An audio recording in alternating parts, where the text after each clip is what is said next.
Merge banda. Scopul și durata vizitei? Asta era întrebarea care ți se adresa când veneai prima la Ceaușescu. Stai puțin, merge? România. Da. Suntem în rec? Cosmine, a dăduși și rec?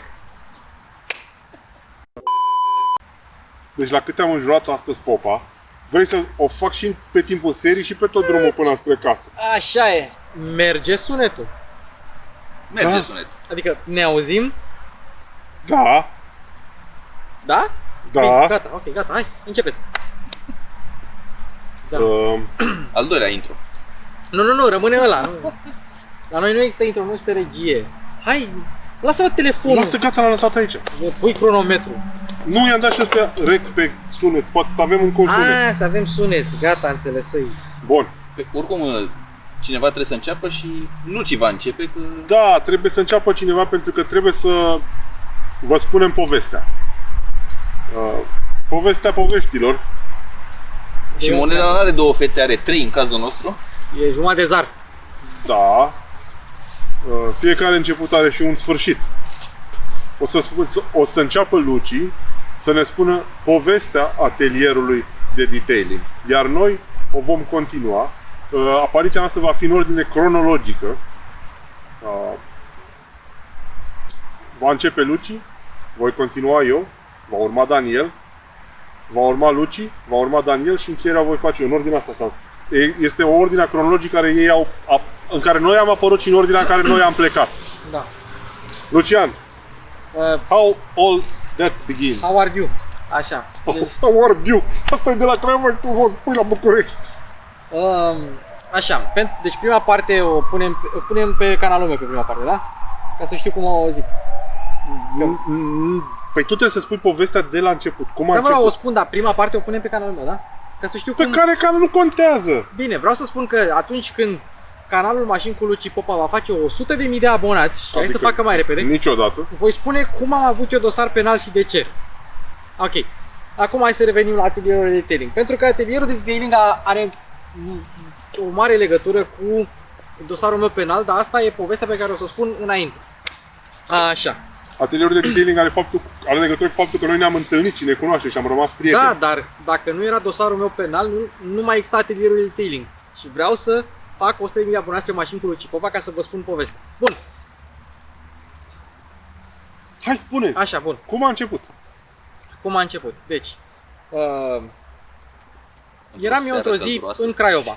Acolo la financiar, unde e, cum se numește? Plăteai amenziile de viteză. Mitropolit Firmilian. Așa, Plăteai amenziile de viteză. nu plăteam nicio amendă de nicio Le plătea în avans. Făceam voluntariat. Și vine Lucica al tău cu BMW-ul și eram blocat în trafic. Și altul cu un BMW X1, mașină de... Cojan. Nu era Cojan, nu. Ah. Era unul dar tot negru, tot așa.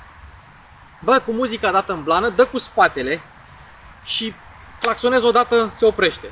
Iar începe să dea cu spatele. Claxonez a doua oară, se oprește. El nu vedea, era prost. Claxonez a treia oară, pac, intră în mine și mi înfundă ușa. Aia de ți-am spus eu că a fost vopsită prima dată când ne-am întâlnit. Nu am vopsit-o. Nu am vopsit-o. Aia nu era vopsită, era originală. Aripa a fost vopsită la BMW-ul ăla. Așa. E bine că intervin și băieții, că povestea are... Păi nu, asta e farmecul nostru. Ăsta e Sare și farmecul, piper. da. Adică o să fie o poveste lungă. Da, e o poveste lungă. Da. Și așa că eu trist, supărat, nu, stai, coboară ăla nu știu ce. Coboară omul din X1, îi spune felul următor: domne, uite, asta e situația.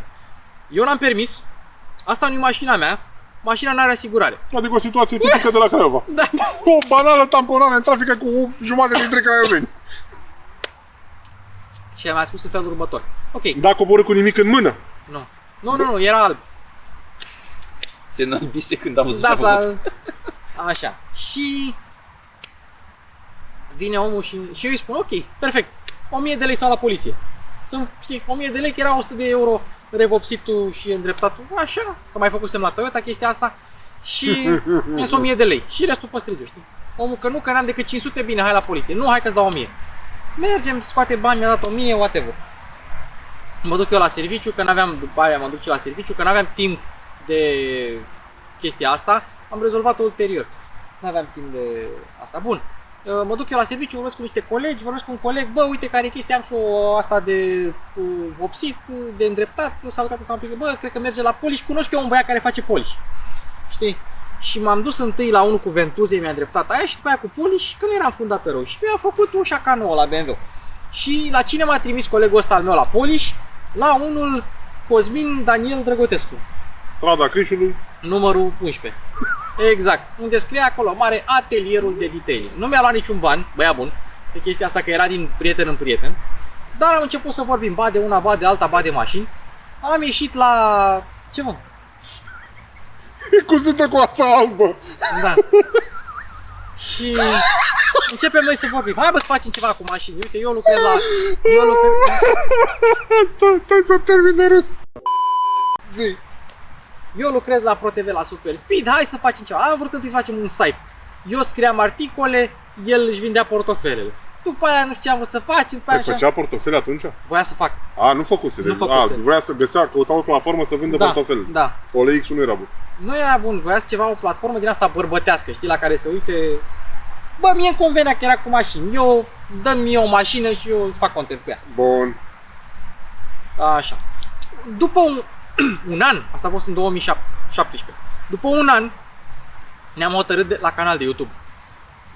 Și pentru că Cosmin avea deja canalul Atelierul de Detailing cu 1000 de abonați, am zis să începem pe el ca să nu fie canal luat de la zero. Cosmin făcuse chestia aia pe care o vedeți voi la începutul canalului cu aia, cu documentarul de la Bucovăț. Mi-a plăcuse, el postase, după aia să hai să începem să facem content. Am luat echipament, o lună de zile, a pus camera pe mine și eu nu ziceam decât salut și mă blocam. Eu aveam trag de cameră, rău de tot. O lună de zile, salut, mai plecam acasă. Salut, mai plecam acasă. După mi-a venit mie o idee, că noi făceam ceva discuții despre mașini, că nu apucase să testăm mașini. Ca să-mi scape de tracul de cameră, l-am luat pe tovarășul meu Sebastian, Sebi, pe care Mărculescu, pe care îl salut cu această ocazie, alt fost prezentator de mașini pe YouTube, chel, cu barbă. Așa. Înjuraș, bă, înjuraș! E tot timpul cu mine, să știi.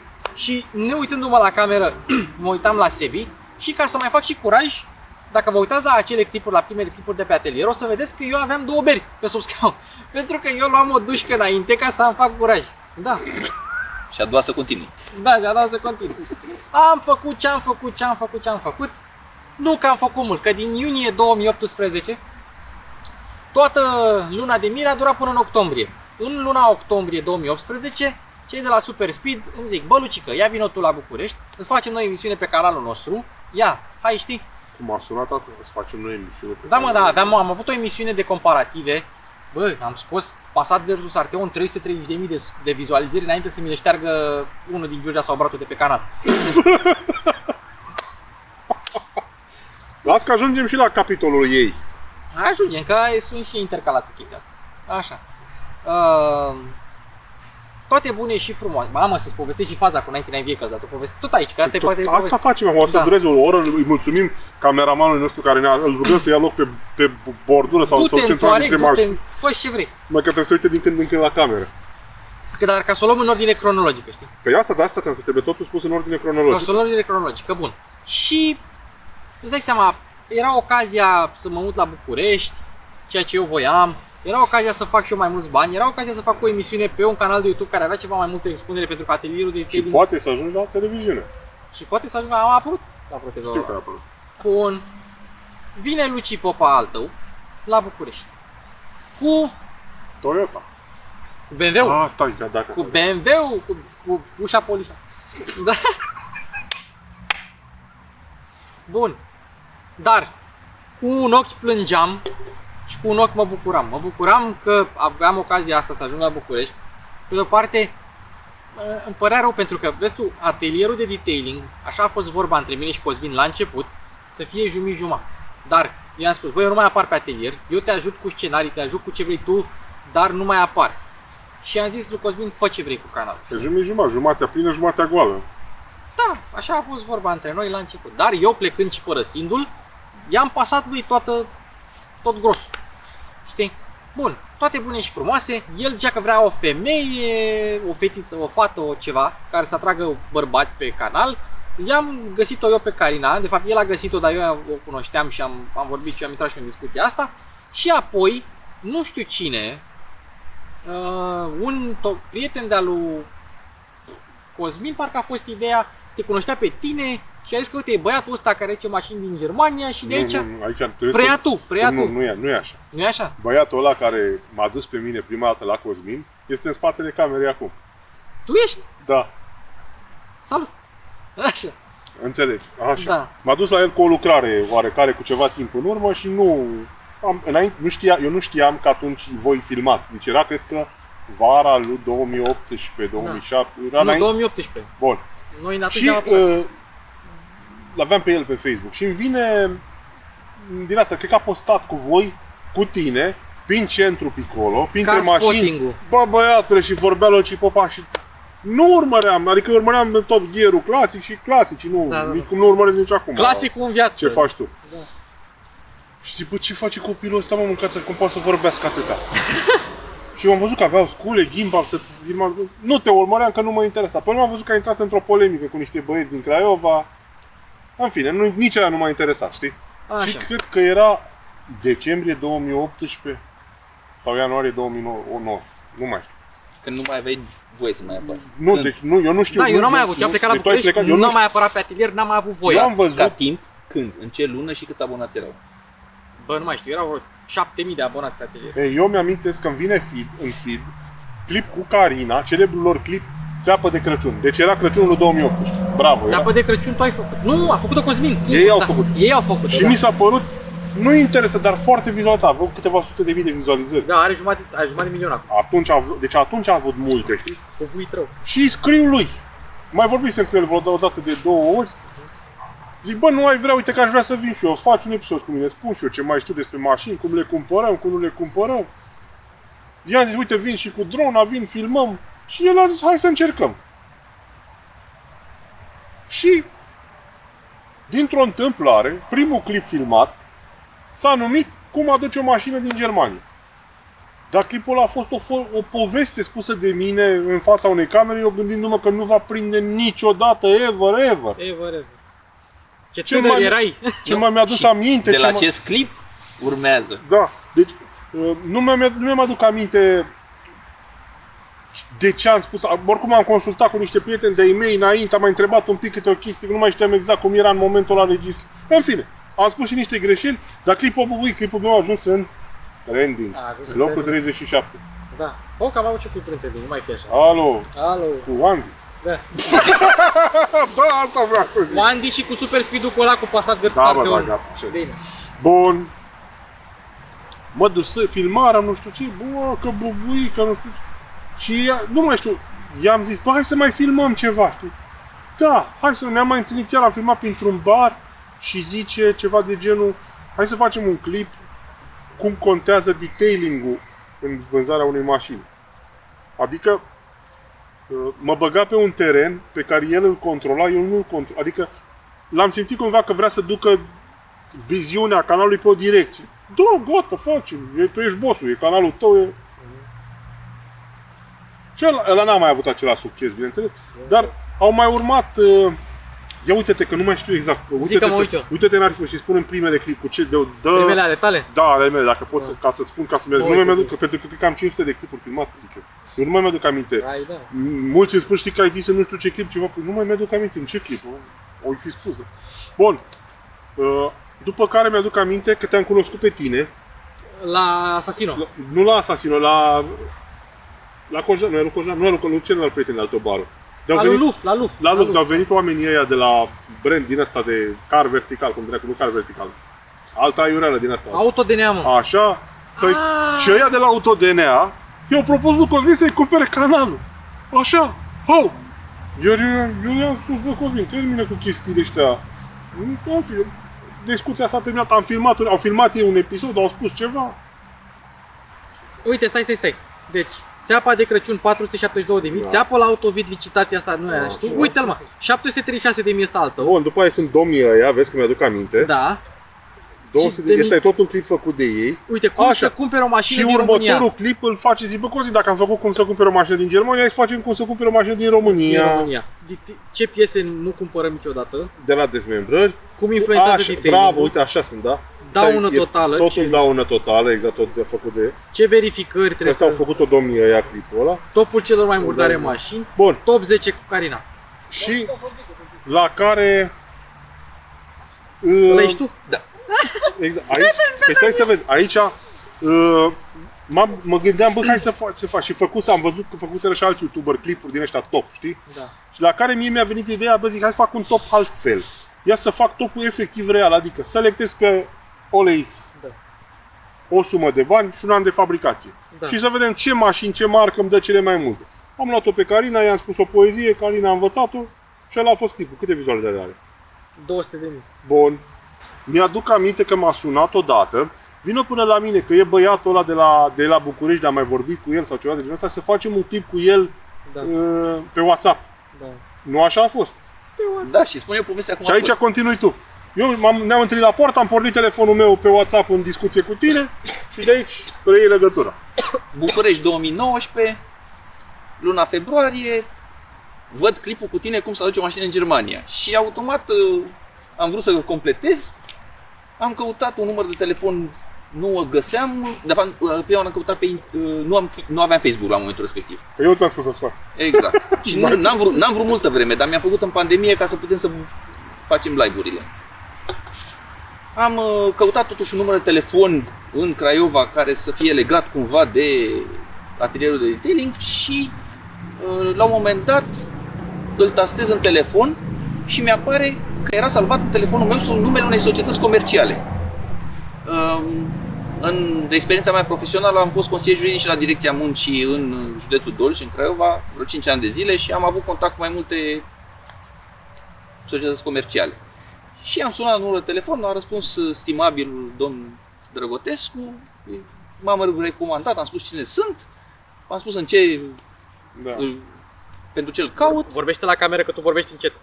Da. I-am spus pentru ce îl caut și i-am și explicat că aveam numărul îl aveam înregistrat în telefon, salvat sub o denumire a unei societăți comerciale. Mi-a zis, da, am avut legătură, a fost altceva.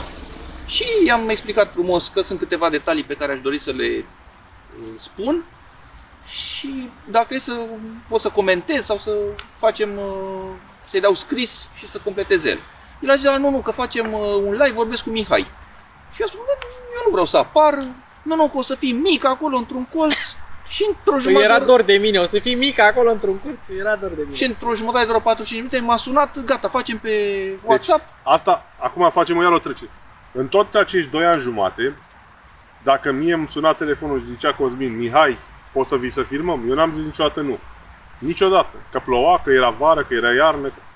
Același lucru s-a întâmplat și seara aia. Mi-a zis, poți să vii până la mine, că e băiatul ăla care vrea să face. Și eu am zis, gata, cum să, adică nu prea știam exact ce vroiam să Da, fac. ideea e știi? că nu vreau să fac eu, el a zis, băi, facem imediat, nu știu ce. Eu vreau doar să-i comunic că sunt câteva aspecte care trebuie menționate și era decizia lui ce să facă cu ele. Ca timp, februarie 2019, Da, iar ca abonați, 20.000. cam așa, 20.000. Și începând de atunci, Cosmin Drăgotescu mi-a dat și, să zicem așa, a zis, uite, să filmez și asta, și asta, și asta. Dar eu ce făceam? Făceam anumite poze în Germania și veneam să spun povestea și mă filma el. Da. Ok, am mers și așa, dar la un moment dat a zis mai bine să și filmezi când ești în deplasare și mi-a dat o cameră mică. Am cumpărat Știi? Ce e frumos. suport, știi? Da. Și am început să filmez puțin. Iar eu, continuând, filmam cu el topuri ce am mai filmat în aceeași perioadă. Ce urmează Luci? Ia uite. În martie-aprilie 2019. Și de atunci am început să vin și la Craiova mai des și să filmăm împreună. Eu tot insistam. Hai să-l învățăm pe Daniel. Hai, explică. Ai răbdare cu el. Ce cumpărăm la 6.000 de euro? Că nu știe, Meganța că nu 90, știe. uite, clipul, Da. Ford mai bun decât Ferrari. Da. Ăsta e filmat de mine, știi? Pe atelier cu Carina. Eu eram și eu în Stai, spate acolo. lasă-l aici, ca să aibă... Că nu mai țin minte firul cronologic. Dacă mă întrebi, mă întâlnesc cu oameni pe stradă, știi că am fost la tine, m-am întâlnit într-un peco cu un băiat, cu băiatul ăla cu Passatul CC de la București, într-un peco pe Valea Oltului și mi-a spus, că băiatul mi-a distrus Luci mașina. Gata. Nu i-am distrus-o normal. Bă, ce nenorocit. Nu N-am gata. distrus nicio mașină decât Honda E. Dar vă povestesc eu altă. Și așa, să ne întoarcem atunci.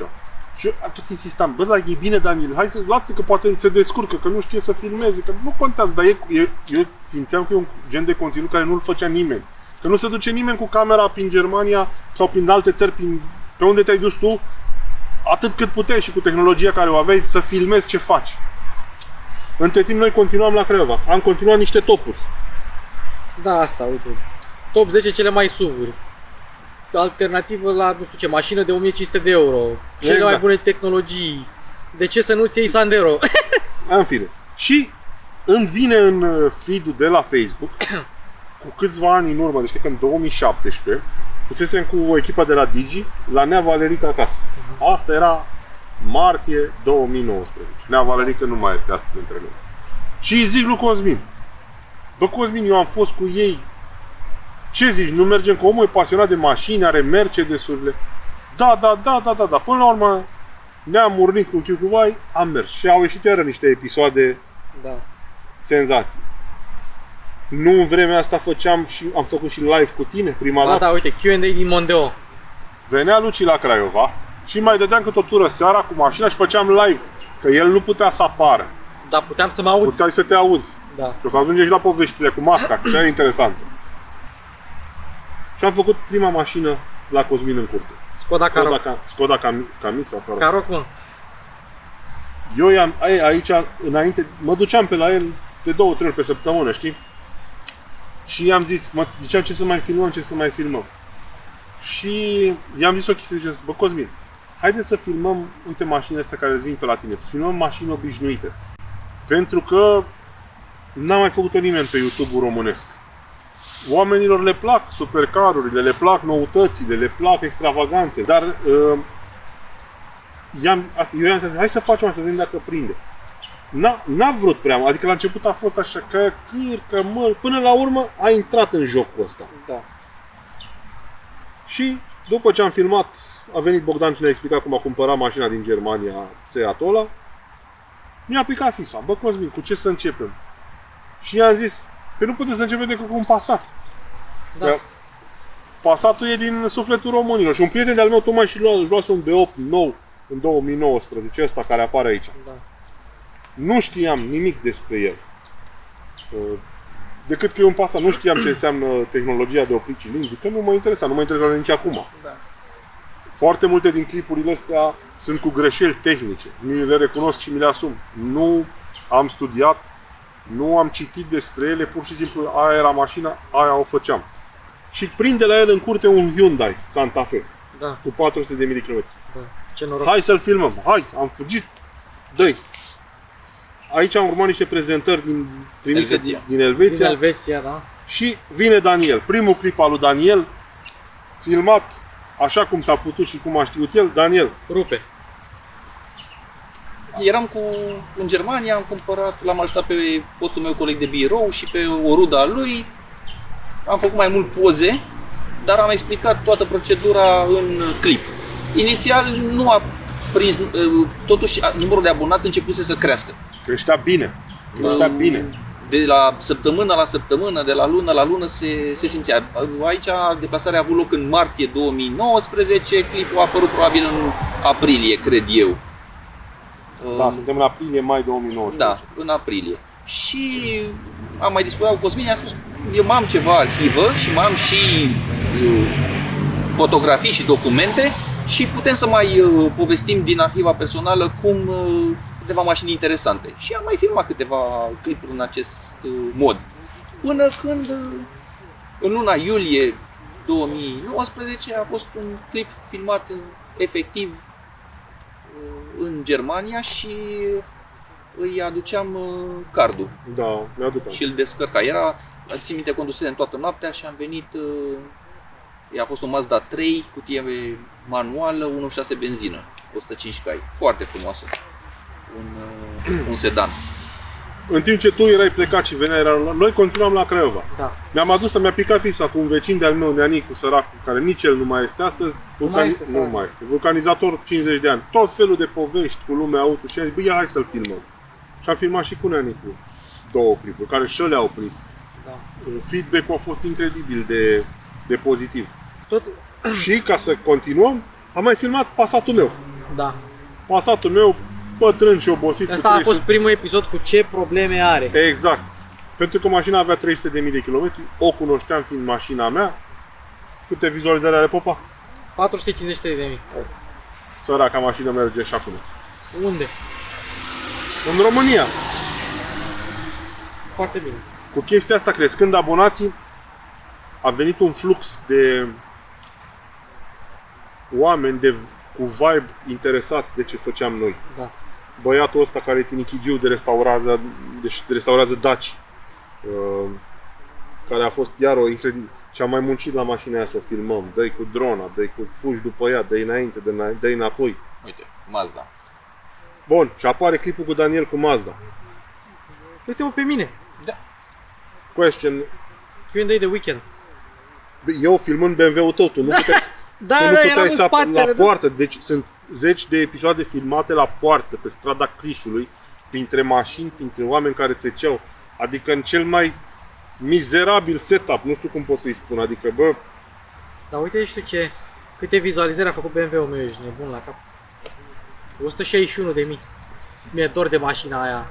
Hai să vă spun, în perioada asta, până, deci tot așa, asta e deja trecem în 2020, în vară 2019, dar tot așa în perioada aia, primăvară-vară 2019. rabla aia de Toyota are 100.000 de vizualizări. 107.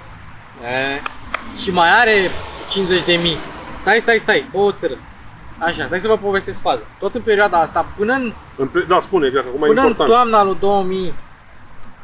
Până în toamna lui 2019. Tu nu puteai să apari. Eu nu puteam să apar, eu eram la Super Speed, îmi făceam eu emisiunea acolo, doar că undeva prin primăvară s-au cam dus resursele la emisiunea aia și nu mai apăream nici pe Super Speed, nici pe atelierul de detailing. Dar revenim la problema asta când ajungem în 2020.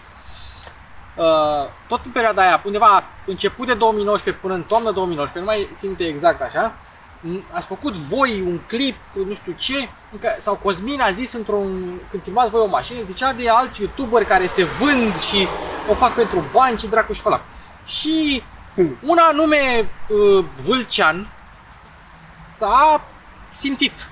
În momentul în care i-a scris lui Cosmin, deci acum nu spun ca să fac controverse sau hate, mă doare undeva, înțelegi, mă doare undeva, și de X, și de Y, și de Z, eu îmi văd de viață la revedere. Mi-a trecut, m-a durut puțin aici, dar am prieten dar acum e doar de documentare, ca să știi și pe toată povestea. Și le înjură pe Cosmin, ne înjură că suntem lacul, că suntem nu știu ce. Cosmin, vrând să nu escaleze, Doamne ferește, un conflict, l-a sunat, i-a dat numărul, ăsta e numărul, au vorbit, s-au împăcat. Dar de ce se certaseră? Că Cosmin, voi ați făcut clipul în care Cosmin zicea că youtuberii se vând, că nu știu ce, că dracu și că lacu. Ăsta l-a luat și l-a înjurat pe Cosmin, l-a scris pe pagina atelierului de l-a căutat, bă, să te faci așa. E bune, Vâlcea? Da. Frankfurt? Da. Nu cred așa ceva. Da. 99 de frustrări cu TV.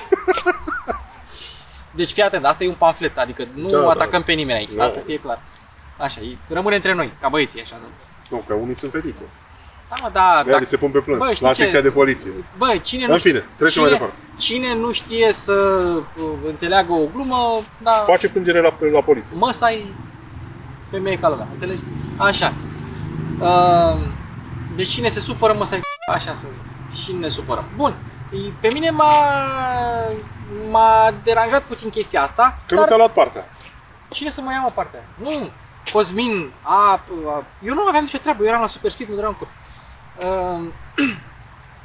Auzisem de chestia asta, însă îmi povestise Cosmin toată faza asta și pe mine m-a amuzat. Într-adevăr, m-a deranjat puțin, m-a amuzat puțin, dar nu sunt eu băiatul care să fie supărat decât pe trollul ăla, Paul Daniel, care comentează la toate clipurile. Nu a dispărut de 2 zile, a scris pe comunitate ce s-a întâmplat cu el. Dacă știți ceva, unde este Paul Daniel? Glumesc. Am numărul lui de telefon. Glumesc. Vrei să ți-l dau? Sunăm în direct? Da. Nu mă, nu, lasă, hai că avem de povestit acum. Așa. În momentul ăla, eu doar ce deschisesem pagina Super Speed TV de Instagram de la Super Speed. Eu manageriam, eu postam content căcaturi, dracuri la nu știu ce. Că eu fusesem cu ideea asta să punem Instagramul la Super Speed. Moment în care primesc mesaj pe inbox. 99 vehicles. Nu cred așa. Da. Trebuie să cumperi 5 litri de ulei și primești un brăduț gratis. Nu. Salutare sau bună ziua. Mă numesc Răzvan Șobolănescu și Bă, e o glumă, glumim. Da, mă, da. Da, așa. Orice asemănare cu nume, persoane sau Păi întâmplări da, din exact. lumea reală e o pură coincidență. Da, exact. Așa, am coada lungă și am un canal de YouTube cu mașini. De jucărie. Am un canal de... Doriți să facem o colaborare pe YouTube, știi? În momentul în care asta nu știa că... Știi? Eu eram acolo, că eu plecasem. Știi? Și eu am întrebat ce colaborare. Păi uite, un clip pe Uite, canalul... eu nu știu chestia asta. Păi nu știi, de asta am păstrat. Secretomania. Corporației. Așa. Eu nu mai am acces la contul ăla, dar undeva discuția există. Ce colaborare, știi? Păi uite, un clip jumate pe canalul meu, jumate pe canalul vostru, creștem amândoi, pui mei. Moment în care i-am dat cu sim. Și nu i-am mai răspuns. Wise choice. Sfârșitul poveștii. Dar am și șters conversația ca să nu vadă Giurgia sau Bratuș.